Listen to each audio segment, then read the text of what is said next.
നമസ്കാരം ഫുഡീസ്, അപ്പുവാണ്. എല്ലാവർക്കും third day സ്റ്റോറീസിൻ്റെ മറ്റൊരു ഫുഡ് ചാപ്റ്ററിലേക്ക് സ്വാഗതം. വെളുപ്പാങ്കല 2 മണിയായി. വിശന്ന് ഊപ്പാടുള്ളപ്പോൾ എന്താ ഇനി ചെയ്യാന്നുള്ളതിനുള്ള ഉത്തരവും കൂടിയാണ് ഈ വീഡിയോ. പിന്നെ ഒന്നും നോക്കിയില്ല, 3 പൊറോട്ടയും ബീഫ് വാങ്ങുമെന്ന് പറഞ്ഞായിരുന്നു, ഒരു ചായയും പറഞ്ഞായിരുന്നു. നല്ല സ്ലോ കുക്ക്ഡ് പെർഫെക്റ്റ് ബീഫാണ്.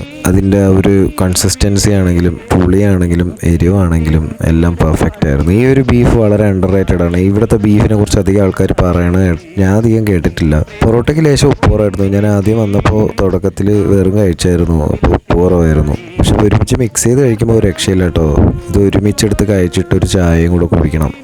അപ്പോഴാണ് അതിൻ്റെ എരിവിൻ്റെ ആ ഒരു നമുക്ക് നാവിൽ തട്ടുക. വീണ്ടും ഒരു ചായയും കൂടെ ഞാൻ പറഞ്ഞായിരുന്നു. പിന്നെ അഡീഷണൽ ഒരു പൊറോട്ടയും കൂടെ മേടിച്ചായിരുന്നു. ആൾത്തിരക്ക് വളരെ കുറവായതുകൊണ്ട് വളരെ സമാധാനമായിട്ടിരുന്ന് കഴിക്കാൻ പറ്റി. അപ്പോൾ എനിക്ക് പ്രൈസ് ആയതെന്ന് പറയുന്നത് 202 രൂപയാണ്. അപ്പോൾ ഈ സ്പോട്ട് എന്ന് പറയുന്നത് സംതൃപ്തി ഹോട്ടൽ, കരമന തളിയൽ റോഡിലെ റൈറ്റ് സൈഡായിട്ട് കാണുന്നതാണ്. അപ്പോൾ ഈ വീഡിയോ ഇഷ്ടമെങ്കിൽ ലൈക്ക് ചെയ്യാനും സബ്സ്ക്രൈബ് ചെയ്യാനും കമൻറ്റ് ചെയ്യാനും മറക്കണ്ട. മറ്റൊരു വീഡിയോയിലൂടെ കാണുന്നവരേക്കും ബൈ. ചാനൽ സബ്സ്ക്രൈബ് ചെയ്യാനും ബെല്ലൈക്കൺ എനേബിൾ ചെയ്യാനും മറക്കണ്ട കേട്ടോ.